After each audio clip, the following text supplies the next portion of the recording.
তোমার কাছে পেলাম সব কিছু হারিয়ে আজকে নিঃস্ব হয়ে গেলাম।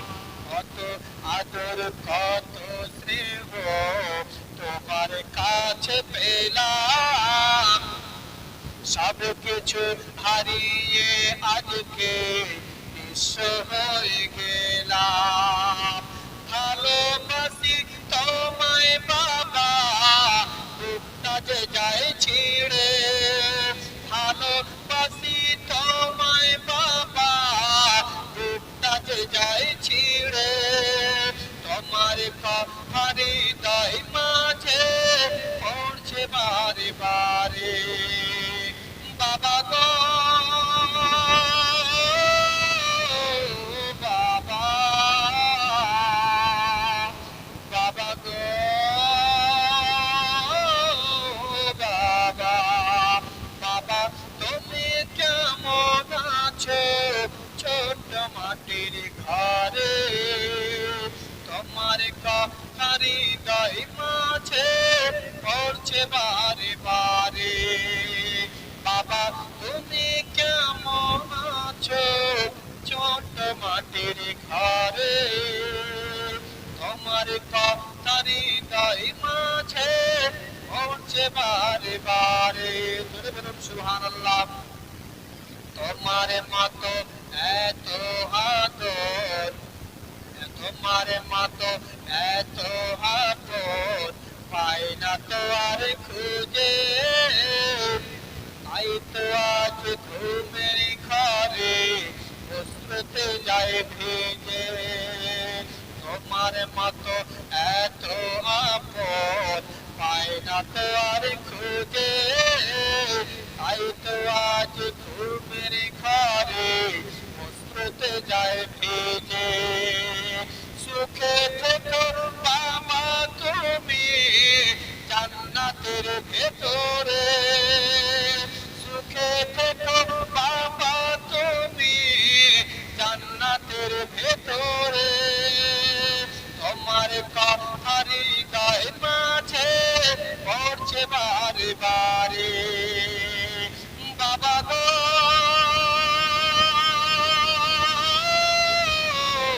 বাবা,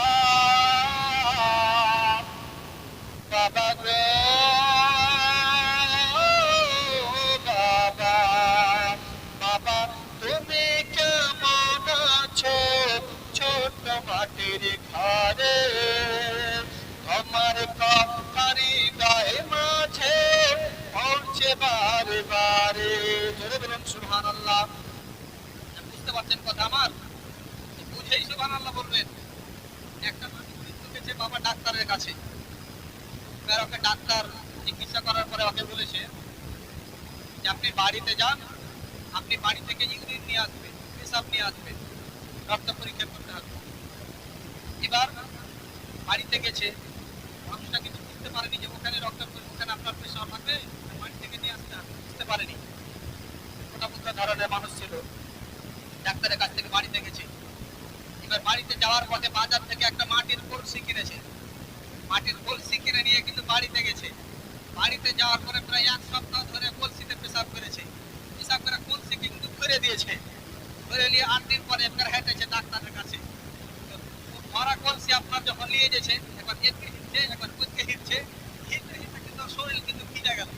যখন ভিজে গেছে মানে কুয়ালকে দেখবেন যখন আপনার দুধ যখন বাড়িতে নিয়ে যায় তখন ওই আপনার জিনিস ইয়ার মধ্যে বাসনটার মধ্যে আপনার হাতের পাত ভরে বা আপনার হাঁড়ি ভরে, চাচা ভরে। কেন ভরে? যে দুধটা যেটা হিলাহিলি না করে যেন না পড়ে। ওই মোটা বুদ্ধা কি করেছে বাহা, আপনার একটা কুসরের ক্ষেত দিয়ে যাচ্ছিল, যেতে যেতে কুসরের পাত গেলা কিন্তু ছিঁড়ে ছিঁড়ে ওই কলসির মধ্যে ভরে নিয়েছে। কলসির মধ্যে ভরে নিয়ে হেঁটেছে ডাক্তারের কাছে। তখন ডাক্তারের বাসার কাছে যখন এসছে, এবার ডাক্তার তখন স্ত্রীকে বলছে যে দেখ আমার পেশেন্ট আমাকে কত ভালোবাসতে, দেখ আমার লেগে কুসুরের রস নিয়ে এসছে। এবার আমার স্ত্রী বলছে থামো তুমি ডাক্তার, আগে আমাকে খেতে দাও। আমার স্ত্রী তো আমার স্ত্রীকে বলছে থাম, আমি ম্যারেজিন থেকে কুসুরের রস খাই, আগে আমাকে খেতে দে। এই তুলসিনা লাগাচ্ছে হুড়াহুড়ি। এবার যেমনই আপনার নিয়ে এসছে, এবার ডাক্তার কিন্তু এবার প্রথমে কিন্তু গিলাসে ঢেলে নিয়ে আর যেমনই মুখে দিয়েছে তা কোনটা কুশের রাস আর কোনটা পেশাব বুঝতে পারবে না, অবশ্যই বুঝতে পারবে। যেমনই মুখে ঢেলেছে এবার না ফেলতে পারছে না কিনতে পারছে, আর স্ত্রী কিন্তু এবার ঢালতে যাচ্ছে, আর স্ত্রীকে বলে জোর করেও মুখে নিস না। এবার বাদ দিয়ে আমার কথা না বুঝে কিন্তু সুবহানাল্লাহ বলিয়েন না, বুঝবে তারপরে সুবহানাল্লাহ বলবেন। একবার জোরে জোরে জোরে সরে পড়ে আমার বক্তব্যকে ইনশাআল্লাহ আজিজ এগিয়ে নিয়ে যাব। আল্লাহুম্মা সাইয়্যিদিনা মাওলানা মুহাম্মাদ ওয়া আলা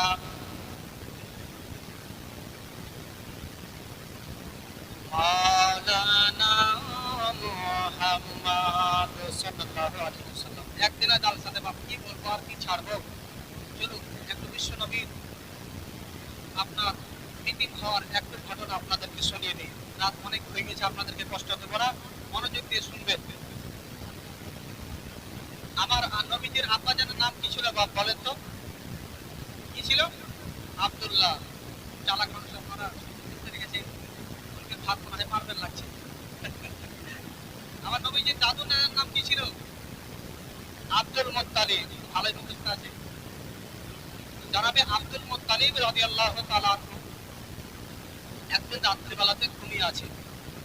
জানাবে আব্দুল মুত্তালিবকে কেউ যেন স্বপ্নে এসে বলছেন, আব্দুল্লাহ তুমি আবে জমজমকে বের করো। যে আবে জমজমটা হযরতে ইসমাঈল আলাইহিস সালামের পায়ের জুতাতে চালু হয়েছিল, সেই আপনার আবে জমজমটা অনেক দিন যাওয়ার পরে কাফির মুশরিকেরা আপনার এলাকার মানুষ সেখানে কাঁচড়া ফেলে সেই আবে জমজমটাকে বন্ধ করে দিয়েছিল। কিন্তু সে আবে জমজমটাকে আল্লাহ পাক আবার আপনার চালু করবে হযরতে আব্দুল মুত্তালিবের হাত দ্বারাতে। জনাবে আব্দুল মুত্তালিবকে স্বপ্নে এসে বলছে যে আব্দুল মুত্তালিব তুমি আবে জমজমকে বের করো। এবার বাবারা জানাবে আব্দুল মুত্তালিব রাদিয়াল্লাহু তাআলা আনহু বাবারা রাত্রিবেলাতে ঘুমিয়ে আছে। কেউ যেন আব্দুল মুত্তালিবকে বলছেন, আরে আব্দুল মুত্তালিব তুমি আবে জমজমকে বের করো। বাবার আব্দুল মুত্তালিবের ঘুম ভেঙে গেল। বলেন আল্লাহ আমি আবে জমজম পাবো কোথায়? দ্বিতীয় দিন রাত্রিবেলাতে আবার জানাবে আব্দুল মুত্তালিব ঘুমিয়ে আছে। আবার আব্দুল মুত্তালিবকে বলছেন, আরে আব্দুল মুত্তালিব তুমি আবে জমজমকে বের করো। আবার আব্দুল মুত্তালিবের ঘুম ভেঙে গেল। বলেন আল্লাহ আজ প্রায় 2 দিন ধরে একই স্বপ্ন আমি দেখছি, বলছে আবে জমজম বের করো, আবে জমজম বের করো। আমি আব্দুল মুত্তালিব আবে জমজম পাবো কোথায়? এই চিন্তা ভাবনা করতে করতে বাবা আব্দুল মুত্তালিব সেদিন রাত্রিবেলাতে ঘুমিয়ে গেলেন। আব্দুল মুত্তালিবকে আবার দ্বিতীয় দিন রাত্রিবেলাতে কেউ যেন এসে বলছেন, আব্দুল মুত্তালিব তুমি আবে জমজমকে খুঁজে বের করো। আব্দুল মুত্তালিব তখন সেই ব্যক্তিকে জিজ্ঞাসা করছেন, আজ প্রায় 3 দিন ধরে তুমি আমাকে স্বপ্নে দিদার করাচ্ছ, বলছো আব্দুল মুত্তালিব আবে জমজম বের করো, আবে জমজম বের করো। আমি আব্দুল মুত্তালিব আবে জমজম পাবো কোথায়? তখন সেই ব্যক্তি বলছেন, আব্দুল মুত্তালিব তুমি ঘুম থেকে ওঠার পরে সোজা রাস্তা ধরে চলে যাবে, দেখবে রাস্তার ধারে 2টা মূর্তি দাঁড়িয়ে আছে। তারপরে তুমি দেখতে পাবে আসমানের দিক থেকে একটা কালো কাওয়া উঠতে উঠতে এসে সেই মূর্তির আপনার মধ্যস্থলে বসবে, মিডিলে বসার পরে সেই আপনার কালো কাওয়াটা মাটির মধ্যে চোঁচ মারবে। যেই জায়গাটাতে চোঁচ মারবে সেই জায়গাটাতে হবে আপনার আবে জমজম। রাজা আব্দুল মুত্তালিবের ঘুম ভেঙে গেল। এবার আব্দুল মুত্তালিব ঘুম থেকে ওঠার পরে বাড়ি আপনার বড় ছেলেকে ডাকতাই, হারিস হারিস হারিস। তখন হারিস আসতে বলছে, বলেন আব্বা। বলছেন আব্দুল মুত্তালিব বলেন যে বেটা কোদালি নাও আর আমার সঙ্গে চলো। আব্দুল মুত্তালিবকে হারিস বলছেন, আব্বা কোথায় যাবেন? বলছে এত প্রশ্ন জিজ্ঞাসা করিস না, আমি যেখানে নিয়ে যাচ্ছি চল। তুই আমার বাপ না আমি তোর বাপ, এত প্রশ্ন করছি?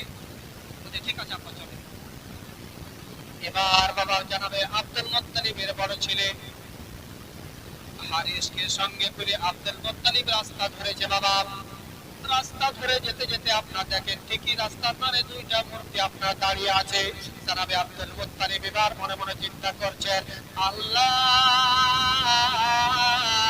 হয়তো এবার আমার স্বপ্ন সত্য হয়ে যাবে গো আল্লাহ, এবার হয়তো আমার সত্য হয়ে যাবে।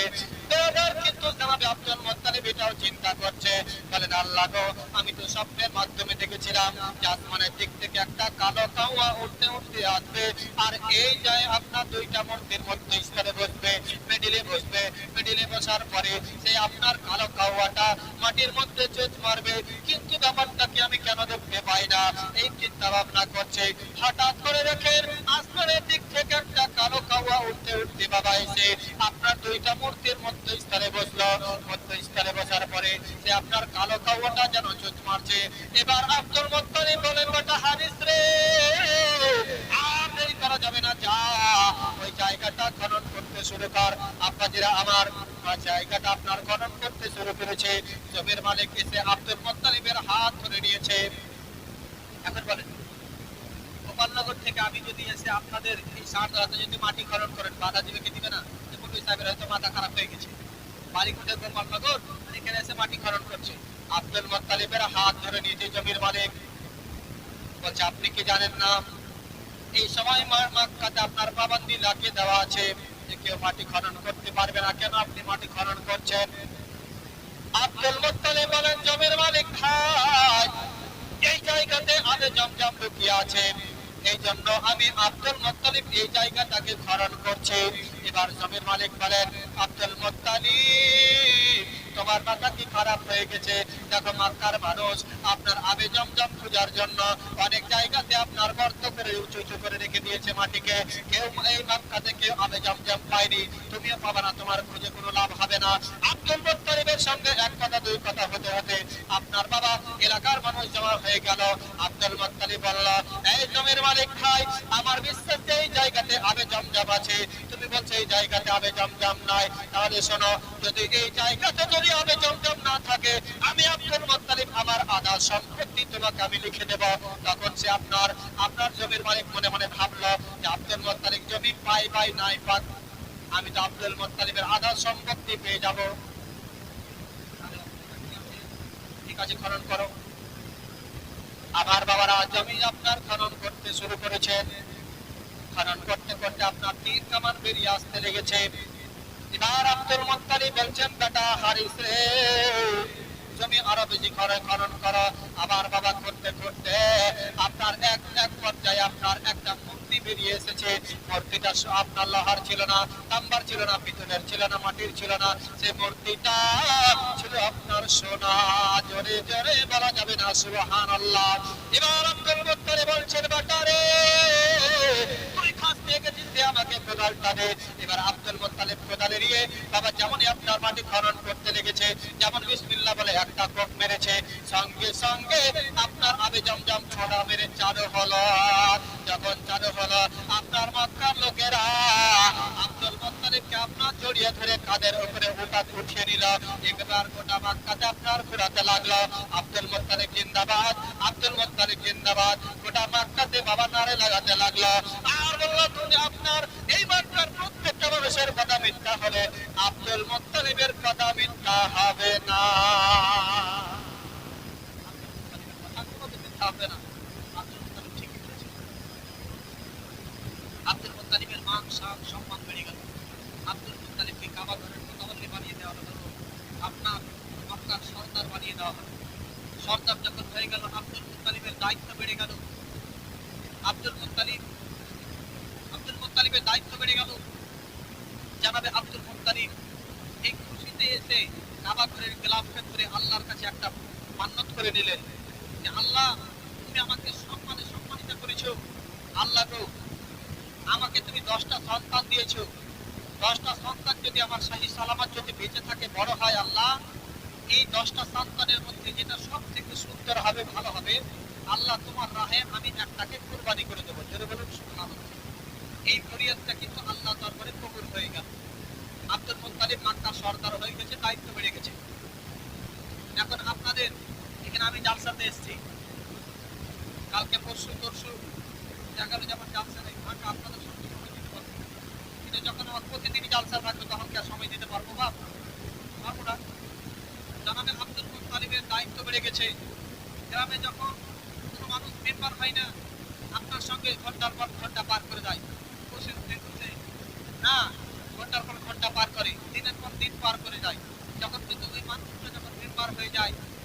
প্রধান হয়ে যায় তখন ওই মানুষটা আর সময় দিতে পারে না, পারে বাপ, পারে না। মেম্বার হয়ে গেলে, প্রধান হয়ে গেলে আপনার কিছু স্থান যদি পেয়ে যায়, কিছু কিছু মানুষ আছে তার অহংকার বেড়ে যায়। একটা মেম্বার হয়ে গেলে আপনার অহংকার বেড়ে যায়। একটা সিগনেচারের জন্য তার বাড়িতে আপনার 3 দিন ধরে ঘুরতে হয়, তাই না? আর কোনো কাজ নাই, কাজ নাই, বসে আছে, এই আমার এটা কাজ আছে, ওটা কাজ আছে, এখন ওখানে যা খেলতে আছে। আর মানুষকে হয়রানি করে বাবা, এই হয়রানি করা যাবে না। জানাবে আব্দুল মুত্তালিব যখন মক্কার সর্দার হয়ে গেলেন, জানাবে আব্দুল মুত্তালিবের দায়িত্ব বেড়ে গেল। জানাবে আব্দুল মুত্তালিব যখন দায়িত্ব যখন বেড়ে গেল, আজ এই বাড়ির বিচার, কাল ওই বাড়ির বিচার, কাল আজ এই গ্রামের বিচার, কাল ওই গ্রামের বিচার, আজ এই এলাকার বিচার, কাল ওই এলাকার বিচার, এই করতে করতে জানাবে আব্দুল মুত্তালিবের দিন পার হয়ে যাবে। কিন্তু আব্দুল মুত্তালিব যে একটা সন্তানকে যে কুরবানি করতে চেয়েছে, এই কথাটা কিন্তু ভুলে গেছে। জানাবে আব্দুল মুত্তালিব রাদিয়াল্লাহু তাআলা আনহু বাবা, এবার জানাবে আব্দুল মুত্তালিবের একদিন কেউ জানাবে আব্দুল মুত্তালিবকে স্বপ্নে বলছেন, আব্দুল মুত্তালিব তুমি তো বলেছিলে যে আল্লাহ আমাকে তুমি 10টা সন্তান দিয়েছো গো আল্লাহ, এই 10টা সন্তান যদি আমার সহি সালামত বেঁচে থাকে আল্লাহ, তোমার রাহে আমি একটা সন্তানকে কুরবানি করে দেব। জোরে জোরে বলুন না সুবহানাল্লাহ। শেষ পর্যন্ত থাকবেন তো ইনশাআল্লাহ? আপনারা যতক্ষণ থাকবেন ততক্ষণ আমি আলোচনা করব, কোনো অসুবিধা নেই, থাকবেন ইনশাআল্লাহ। একটা গ্রামে কিন্তু একটা মুরগি সাহেব, একটা মানুষ পয়সা, এবার কিন্তু একটা বুক খুলে হেঁটে চলে গিয়েছে। এবার মুরগি সাহেবের সঙ্গে দেখা হয়েছে, বলছে মুরগি সাহেব বলছে ভাই কোথায় যাবেন? বলছে মুরগি সাহেব আলিয়াচক যাবো। কেন? মটর কিনতে যাবো। তো মুরগি সাহেব বলছে এভাবে বলতে হয় না, বলেন যে ইনশাআল্লাহ আলিয়াচক যাবো মটর কিনতে, এইভাবে বলতে হয়, তাহলে আল্লাহ খুশি হয়। সেই লেগে মুরগিরাকে দেখতে পারি না, ওর কিন্তু টাকা আছে, দোকানে মটর আছে, টাকা দিব মটর নিয়ে আসবো, এত করে ইনশাআল্লাহ বলারই কি আছে? রাখুন আপনার ইনশাআল্লাহ আপনার কাছে রাখেন, আমি চলবো, ঠিক আছে। এবার যেতে যেতে গোলাপগঞ্জে গাড়িতে চেপেছে, শাহবাজপুর গেছে, মজফরপুর যেতে যেতে পকেট মারে, ওর তো টাকা চুরি করেছে, ওর টাকা পকেট সুদ্ধা কেটে নিয়েছে, ওই কিন্তু জানেই না। কালীচক গেছে, ভাই শালা মানুষ, কালীচক যে মটর নিয়েছে, মটরের দাম টাম সব কিছু করে, এবার পকেটে যখন হাত ধরছে তো পকেট আপনার ফাঁকা, আর কিছু নেই পকেটে, পকেট ফাঁকা। মানুষটা কিন্তু লজ্জাতে, কিন্তু লজ্জাতে পড়ে গেছে। আমি এত এলাকাতে আমি যেহেতু নামি দামি মানুষ, আর মোটর দোকানে এসে ফের মোটরের দামও করে নিয়েছি, ফের ঘুরিয়ে দিব, কি করিবে, লজ্জাতে পড়ে গেছে। খেলার নাম বাবাজি, আসল কথা তো বলতেই হবে। বলে যে ঠিক আছে চাচা আপনি এই মোটরটাকে রেখে দিন, মোটর আর লিখবো না, পছন্দ হলো না, এটা সেটা বাহানা করে কিন্তু ফের ওখান থেকে আসবে তো পয়সাও নাই। খেলার নাম বাবাজি কি করবে, হাঁটতে হাঁটতে এসে রোধে একবারে মাথা খারাপ হয়ে গেছে, এসে মুরগি সাহেবের কাছে এসে, মুরগি সাহেব, ইমাম সাহেব এখানে আসেন, এসে বলেন কি বলছেন? বলছি যে মুরগি সাহেব আপনার এখান থেকে যাওয়ার পরে গোলাপগঞ্জে ইনশাআল্লাহ গাড়ি ধরবো, গাড়ি ধরার পরে ইনশাআল্লাহ যেতে যেতে কালিয়াচকে তো নামলো, কালিয়াচকে নামার পরে ইনশাআল্লাহ দোকানেও গেল, দোকানে যাওয়ার পরে এবার ইনশাআল্লাহ পকেটে হাত ভরছি তো আর টাকাই নাই। তারপরে কি করবো ইনশাআল্লাহ হাঁটতে হাঁটতে ফের আপনার বাড়ি ফিরে এসে আপনার কাছে। তো আজ থেকে যেই কোনো কথা বলবো ইনশাআল্লাহ ছাড়ার কথাই করবো না। বাচ্চারা আমার জানাবে আব্দুল মুত্তালিব রাদিয়াল্লাহু তাআলা আনহু যখন মক্কার সরদার হয়ে গেছে, দায়িত্ব বেড়ে গেছে, জানাবে আব্দুল মুত্তালিব যে একটা ছেলেকে কুরবানি করতে চেয়েছে, এটা কিন্তু ভুলে গেছে। মনোযোগ দিয়ে শুনবে, এটা কিন্তু ভুলে গেছে। এবার জানাবে আব্দুল মুত্তালিবকে কেউ যেন স্বপ্নে বলছেন, আব্দুল মুত্তালিব তুমি তো ওয়াদা করেছিলে যে তোমার একটা ছেলেকে তুমি কুরবানি করবে, কই করো? আব্দুল মুত্তালিবের ঘুম ভেঙে গেল। জানাবে আব্দুল মুত্তালিব রাদিয়াল্লাহু তাআলা আনহু ঘুম থেকে ওঠার পরে এবার বাবা 10টা ছেলেকে ডাক দিল। 10টা ছেলে আব্দুল মুত্তালিবের আপনার সামনে এসে গোল হয়ে বসে গেল। আব্দুল মুত্তালিব প্রত্যেকটা ছেলের চেহারার দিকে তাকায়, প্রত্যেকটা ছেলের চেহারার দিকে দেখে, আর আব্দুল মুত্তালিবের চোখে ঝরঝর করে পানি পড়ে। আব্দুল মুত্তালিব ভাবে আল্লাহ গো, এখন যদি আমার বড় ছেলেকে বলে তোমাকে কুরবানি করব, তাহলে বড় ছেলে বলবে আব্বা হয়তো আমাকে ভালোবাসে না, এই জন্য আব্বা আমাকে কুরবানি করবে। মেজ ছেলেকে যদি বলি, মেজ ছেলে বলবে আব্বা হয়তো আমাকে হচ্ছে না, এই জন্য আব্বা আমাকে কুরবানি করবে। সে যে ছেলেকে বলি, সে যে ছেলেও বলবে আল্লাহ আমি কাকে কুরবানি করবো গো আল্লাহ, খুঁজে পাই না। আমার বাবারা, জনাবে আব্দুল মুত্তালিব, যখন আব্দুল মুত্তালিবের চোখে ঝরঝর করে পানি পড়ছে, আব্দুল মুত্তালিবের ছেলেরা আপনার বলল আব্বা গো আপনার চোখ দিয়ে কেন ঝরঝর করে পানি পড়ছে গো আব্বা, একটু আমরা জানতে পারি? তখন আব্দুল মুত্তালিব বললেন আমার বেটারা, যখন তোমরা ছোট ছিলে আমি আল্লাহর কাছে ফরিয়াদ করেছিলাম, আল্লাহ গো আমার 10টা ছেলে যদি বেঁচে থাকে তো বড় হয়, আল্লাহ তোমার রাহে আমি একটাকে কুরবানি করে দেব। এখন আমি কাকে কুরবানি করব, এই জন্য আমার চোখ দিয়ে ঝরঝর করে পানি পড়ছে। এবার 10টা ছেলে আপনার শোনা মাত্র 10টা ছেলে আপনার সঙ্গে সঙ্গে গর্দনকে ঝুঁকিয়ে দিয়ে বললেন আব্বা গো আপনি আমাদের মধ্যে আপনি যাকে চান কুরবানি করুন, আপনার আমাদের কোনো বাধা নেই, কোনো আপত্তি নেই।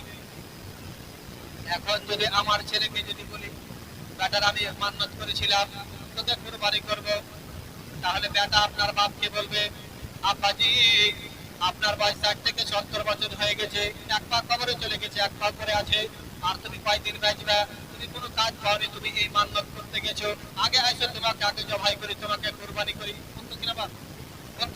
কিন্তু দেখেন আব্দুল মুত্তালিবের ছেলেরাকে, আব্দুল মুত্তালিবের ছেলেরা কত ভদ্র, কত আমার কত আপনার আব্বাকে মানত। আমার বাবারা, জানাবে আব্দুল মুত্তালিবের 10টা ছেলে সঙ্গে সঙ্গে গর্দনকে ঝুঁকিয়ে দিয়ে বলল আব্বা গো আপনি আমাদের মধ্যে যাকে পারবেন কুরবানি করেন, আমাদের কোনো বাধা নেই, কোনো আপত্তি নেই। আমার বাবারা, এবার জানাবে আব্দুল মুত্তালিব পাশে ছিল একজন আল্লাহ রাহিবের বাড়ি, আল্লাহ রাহিবের কাছে দিয়ে বললেন ঘটনাটা আপনার খুলে বললেন। আল্লাহ রাহিব তখন বললেন আব্দুল মুত্তালিব তুমি তোমার 10টা ছেলের নাম লিখে তুমি 10টা ছেলের নাম লিখে তুমি লটারি করবে, যার নাম লটারিতে উঠবে তাকে তুমি কুরবানি করবে। আব্দুল মুত্তালিব বাড়ি আসলেন, আব্দুল মুত্তালিব মনে মনে ভাবছিলেন আল্লাহ যেন আমার ছোট ছেলে আব্দুল্লাহর নাম যেন না আসে। একটা কথা বলে না বাপ, যেখানে বাঘের ভয় সেখানে শ্রদ্ধা হয়। আব্দুল মুত্তালিব মনে মনে ভাবছিল আল্লাহ আমার ছোট ছেলে আব্দুল্লাহর নাম যেন না আসে।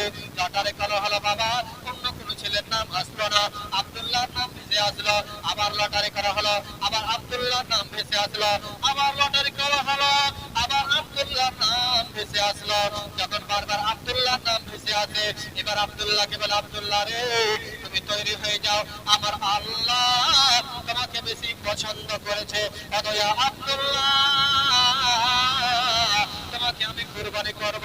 এবার বড় ছেলে দাঁড়িয়ে গেল, বলেন আব্বা আপনি আব্দুল্লাহকে কুরবানি করবেন না, আমাকে কুরবানি করুন, আমার ছোট ভাইকে ছেড়ে দিন। এলাকার মানুষ জমা হয়ে গেল, বলছেন আব্বা গো এই আব্দুল্লাহকে ছেড়ে দিন গো আব্বা। আবার সে আল্লাহ রাহিবের কাছে যান, দেখেন কোন রাস্তা বের হয় কিনা আব্দুল্লাহকে বাঁচার। সে আল্লাহ রাহিবের কাছে গেল, পুরো ঘটনাটা ঘুরে বলল। আল্লাহ রাহিব বলল আব্দুল্লাহ আব্দুল মুত্তালিব আব্দুল্লাহকে বাঁচার একটাই রাস্তা আছে। বলেন কি রাস্তা গো? একদিকে আব্দুল্লাহর নাম লিখবে, একদিকে 10টা উটের নাম লিখবে, লটারি করবে, যদি আব্দুল্লাহর নাম ভেসে আছে আবার তুমি সেই একদিকে 10টা উটের নাম, একদিকে আব্দুল্লাহর নাম, এইভাবে লটারি চালিয়ে যাবে যতক্ষণ পর্যন্ত উটের নাম না আসবে, ততক্ষণ তুমি লটারি করে যাবে। জোরে জোরে বলা যাবে না সুবহানাল্লাহ। আব্দুল মুত্তালিব বললেন আমি গরিব মানুষ, এত ঝামেলা করতে যাবো না, আমার বেটাকে কুরবানি করবো।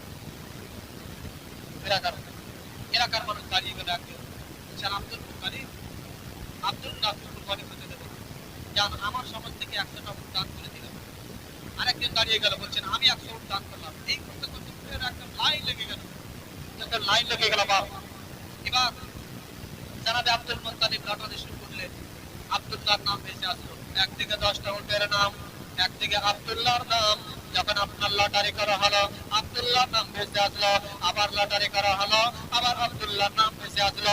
এই করে করে লটারি করতে করতে বাবা আপনার আব্দুল্লাহর নাম বারবার যখন ভেসে আসে, আপনার 9 বার লটারি করার পরে 10 বারের বেলা আপনার উটের নাম চলে এসেছে। আব্দুল মুত্তালিব মনে মনে চিন্তা করেন আর একবার দেখি করে, আর একবার যখন লটারি করালেন আবার আবার বাবা উটের নাম, আবার লটারি করলেন, আবার উটের নাম। এবার আব্দুল মুত্তালিব বুঝতে পারলেন যে আমার এবার উটের আপনার কুরবানিকে আমার আল্লাহ কবুল করে নিয়েছে। আব্দুল্লাহর জান বেঁচে গেছে। 120টা উটকে আপনার জবাই করে দেওয়ার পরে আব্দুল্লাহর জান বেঁচে গেল। আপনার বাড়িতে আসলেন, একদিন, 2 দিন, 3 দিন, সপ্তাহের পর সপ্তাহ, মাসের পর মাস, বছরের বছর বছর যেতে যেতে আব্দুল্লাহর বয়স প্রায় 24 বছর হয়ে গেল। বাবা কয় বছর? 24 বছর হয়ে গেল। ছেলে যদি বড় হয়, মেয়ে যদি বড় হয়, বিয়ের যদি উপযুক্ত হয়ে যায়, তাহলে প্রত্যেকটা গার্জেনের মাথায় টেনশন হয়, চিন্তা হয় যে আল্লাহ আমার ছেলে বড় হয়েছে, মেয়ে বড় হয়েছে, আমার ছেলেকে আমার মেয়েকে একটা উপযুক্ত ছেলে দেখে মেয়ের বিয়ে দিতে হবে। ছেলে বড় হয়েছে, একটা উপযুক্ত মেয়ে দেখে ছেলের বিয়ে দিতে হবে। আব্দুল মুত্তালিবের মাথাতে কিন্তু আপনার চিন্তা, আব্দুল মুত্তালিবের মাথাতে আপনার চিন্তা যে আমার ছেলে বড় হয়েছে, আমি বাবা হয়ে বলতে পারি না, কি করে বলবো। বেরাদার, আমাদের সমাজের মধ্যে দেখতে পাওয়া যায় যে আমরা আমাদের ছেলে মেয়েকে পড়াশোনা করাইতে কিছুদিন করতে করতে আমাদের মেয়েদের বয়স প্রায় 34, 35, 40 বছর হয়ে যায়। আছে?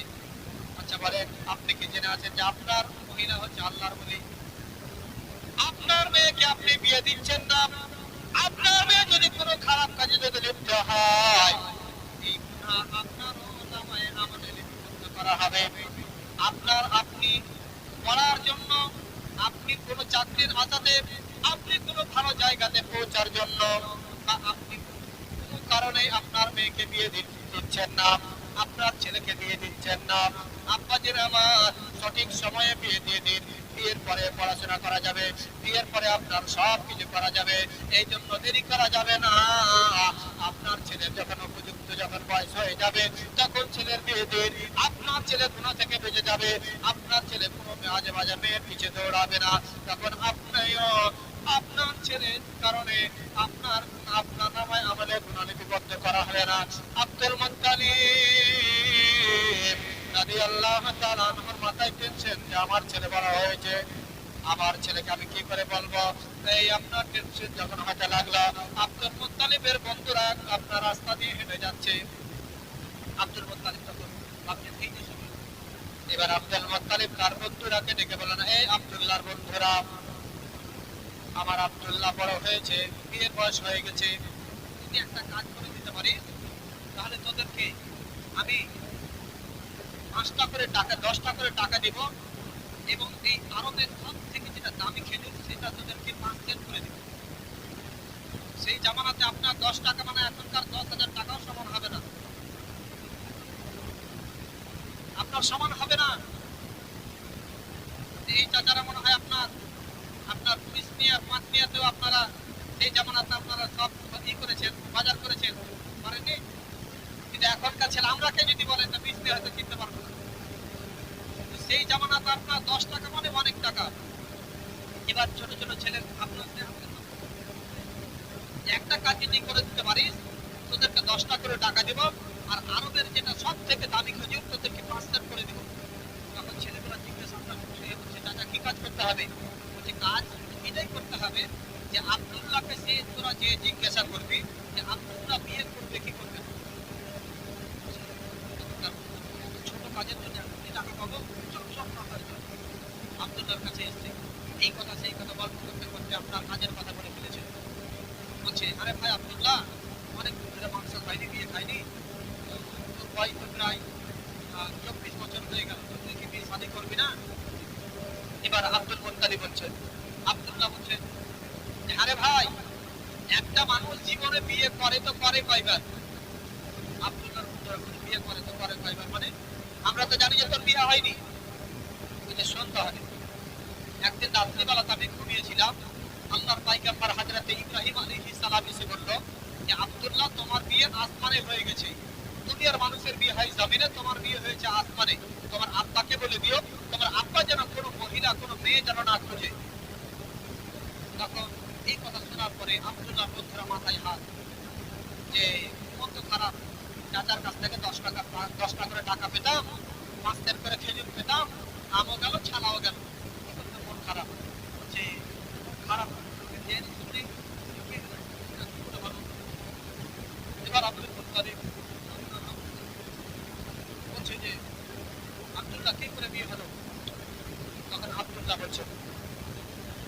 আমার বন্ধুরা, দুনিয়ার মানুষের বিয়ে হয় জমিনে, আমি আব্দুল্লাহর বিয়ে হয়েছে আসমানে। আমার বিয়ে আসমানে হয়ে গেছে। আমার শাশুড়ির নাম হচ্ছে বাররা, আমার শ্বশুরের নাম হচ্ছে আব্দুল ওয়াহাব জোহরি, আমার স্ত্রীর নাম হচ্ছে আমেনা, আর তার বাড়ি হচ্ছে সোনার মদিনা। তার বাড়ি হচ্ছে সোনার মদিনা। এই কথা শোনার পরে আব্দুল্লাহর বন্ধুরা এবার আব্দুল মুত্তালিবের কাছে আসলাম, বলেন চাচা গো, আপনি যেটা নিয়ে আপনি টেনশন করছেন গো চাচা, আপনার চিন্তা করে লাভ হবে না, আপনার টেনশন করে লাভ হবে না চাচা গো, আপনি আর চিন্তা করিয়েন না। আব্দুল মুত্তালিব বলছেন, আমার বেটা আমি চিন্তা করব না, দেখে করবে। বলছেন চাচা আপনার বিয়ে আব্দুল্লাহর বিয়ে হয়ে গেছে। আব্দুল মুত্তালিব এবার হাত কপালে, আব্দুল্লাহ বিয়ে হয়ে গেছে আর আমি বাপ হয়ে জানতে পারবো না? বলছে কি করে বিয়ে হলো রে?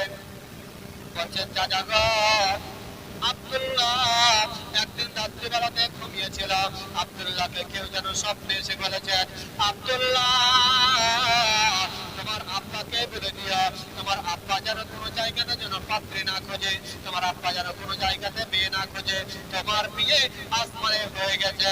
আব্দুল্লাহ তোমার শ্বশুরের নাম হচ্ছে বর্রা, তোমার শ্বশুরের নাম হচ্ছে আব্দুল ওয়াহাব জোহরি, তোমার স্ত্রীর নাম হচ্ছে আমেনা, আর তার বাড়ি হচ্ছে সোনার মদিনা।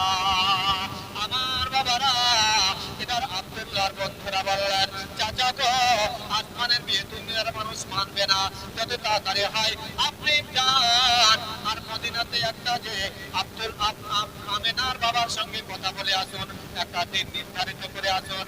এবার আব্দুল মুত্তালিব আপনার মক্কা থেকে আপনার মদিনাতে যাবেন। আপনারা কে কে যেতে চান একবার হাত তুলেন। টাকা নাই তো কেন করে যাব সাহেব? টাকা নাই তো মন তো যাই, মন তো আছে, এদিক দিয়ে না যেতে এদিক দিয়ে ঘুরে আসে। একবার হাত উঠিয়ে বলুন সুবহানাল্লাহ। দেশেতে ভালো লাগে না, যাব সোনার মদিনা, দেশেতে ভালো লাগে না, যাব সোনার মদিনা, দেশেতে ভালো লাগে না। নবীজি নূরের তৈরি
দেশের মাটি রহমতে ভরা খাঁটি নবীজি দেশের মাটি রহমতে ভরা খাঁটি মদিনায় মরিতে পারলে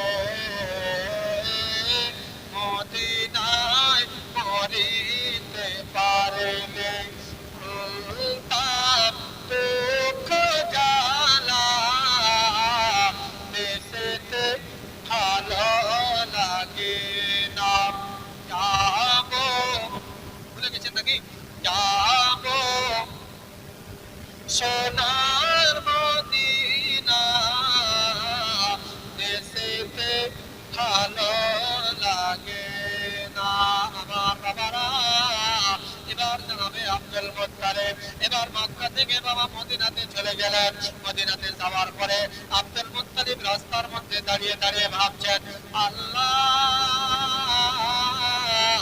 আমি এই মদিনাতে তো চলে এসেছি গো আল্লাহ কিন্তু আমিনার বাবা আব্দুল ওয়াহাব জোহরির বাড়ি আমি কি করে খুঁজে পাবো আল্লাহ এই মদিনাতে তো হাজারো বাড়ি গো আল্লাহ কিন্তু আব্দুল ওয়াহাব জোহরির বাড়ি আমি কি করে খুঁজে পাবো হঠাৎ করে বাবা সেই রাস্তা দিয়ে একজন ব্যক্তি হেঁটে আসছে আর আব্দুল মুত্তালিব জানা নাইনি হচ্ছেন আব্দুল ওয়াহাব জোহরি সুবহানাল্লাহ এক বাপকে আমার 150 টাকা দান করেছে বলুন সুবহানাল্লাহ নারায়ে তাকবীর নারায়ে তাকবীর নারায়ে রিসালাত নারায়ে রিসালাত আব্দুল মুত্তালিব এবার মক্কাতে আপনার মদিনাতে পৌঁছার পরে আব্দুল মুত্তালিব মনে মনে চিন্তা করছেন আল্লাহ আমি তো মদিনাতে চলে এসেছি কিন্তু এই মদিনাতে এসে আব্দুল ওয়াহাব জোহরির বাড়ি কি করে খুঁজে পাবো একজন ব্যক্তি হেঁটে আসছে এবার ওই ব্যক্তিকে জিজ্ঞাসা করছে আচ্ছা আমার বাড়ি আব্দুল ওয়াহাব জোহরির বাড়ি কোথায় এবার আব্দুল ওয়াহাব জোহরি কিন্তু বড় বড় চুপ করে দেখছে ও জানে না যে এটাই আব্দুল ওয়াহাব জোহরি এবার ভাই কোথা থেকে এসছেন মক্কা থেকে এসছে জানো এসছে শুনেছি যে আব্দুল ওয়াহাব জোহরির নাকি একটা মেয়ে আছে যার নাম হচ্ছে আমেনা খুব সুন্দর মেয়ে নাকি খুব ভালো মেয়ে নাকি এই জন্য বিয়ের প্রস্তাব দিয়ে এসেছি এবার আব্দুল ওয়াহাব জোহরি বলছে যে আপনার আশাটা বেকার হয়ে গেছে কেন না তো আমেনার বিয়ে হয়ে গেছে এবার আব্দুল মুত্তালিব মাথায় হাত দিচ্ছে আল্লাহ এত কষ্ট করে মক্কা থেকে মদিনাতে আসলাম আর আমেনার বিয়ে হয়ে গেছে এবার বাবারা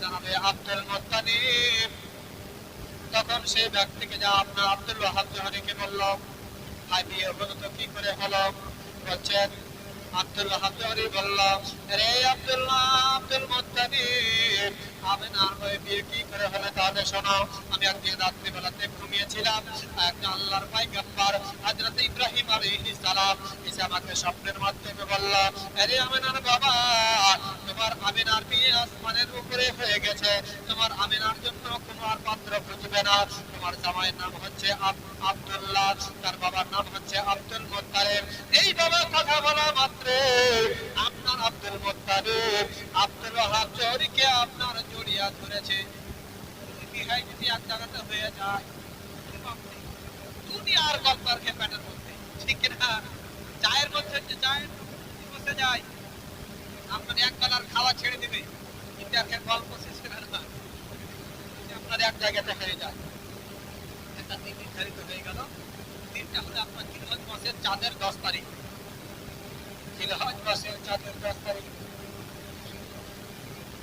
দিনটা হলো নির্ধারিত হয়ে গেল এবার আব্দুল মুত্তালিব বাড়িতে ফিরে আসলো জিলহজ মাসের চাঁদের 10 তারিখ আসলো বিয়ে নিয়ে যাবে আব্দুল মুত্তালিবকে আদর যত্নের সহযোগী পোষণ দেওয়া হচ্ছে ওইদিকে আল্লাহর নবী ফারিস তারা আল্লাহর কাছে ফরিয়াদ করছেন আব্দুল আলামিন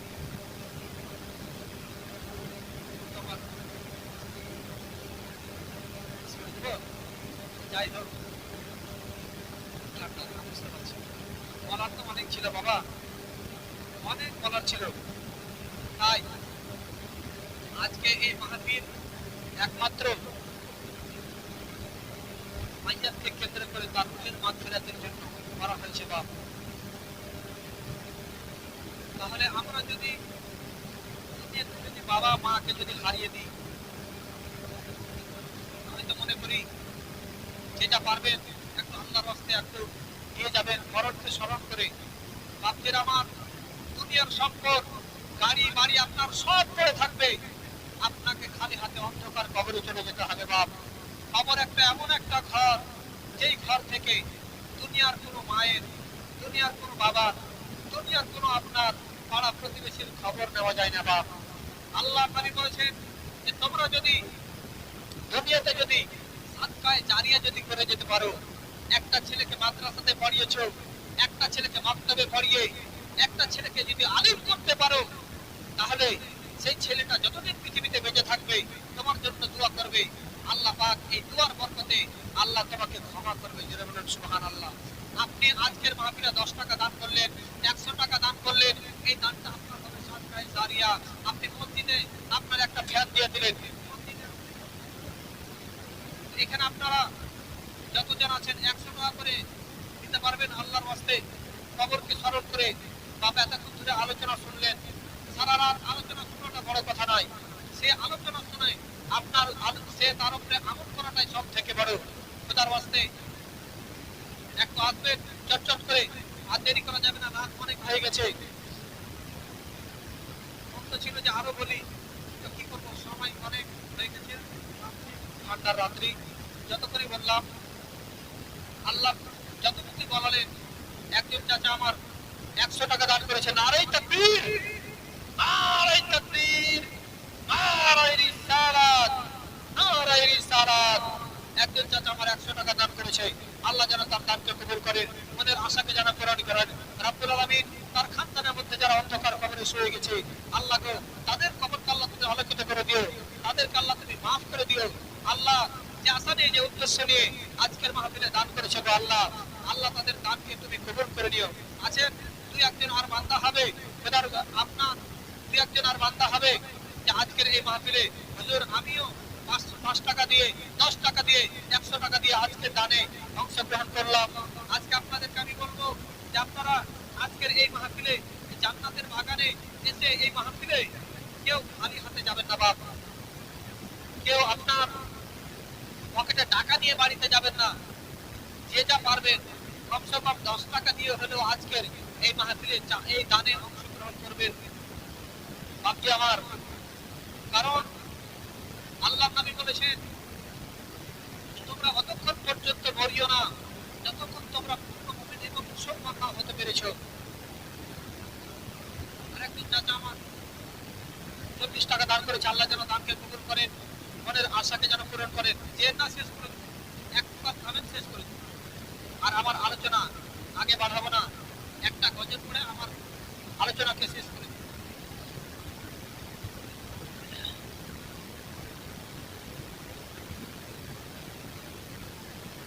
আসবে মারণ কর সারণ, ভুলে যেও না ঘরে অন্ধকার হবে তোমার আসল ঠিকানা। ঘরে অন্ধকার হবে তোমার আসল ঠিকানা। একটু মাহমুদের দিকে যান, গজলটাও শুনুন, আর যে যা পারবেন একটু চটচট করে দিয়ে যান বাপ। রাত অনেক হয়ে গেছে, আলোচনা আর বেশি আমি লম্বা করবো না। যে যা পারবেন একটু চটচট করে দিয়ে যাবেন আল্লাহর ওয়াস্তে। পরের জায়গা পরের জমি ঘর বানায় আমি রই, আমি তো সে ঘরের মালিক নয়। জোরে বলা যাবে সুবহানাল্লাহ। ঘরের জায়গা পরের জমি ঘর বানায় আমি রই, আমি তো সে ঘরের মালিক নয়। নয় রে, আমি তো সে ঘরের মালিক নয়। ঘরের জায়গা পরের জমি ঘর বানায় আমি রই, আমি তো সে ঘরের মালিক নয়। নয় রে, আমি তো সে ঘরের মালিক নয়। ও সে ঘরে খানা যা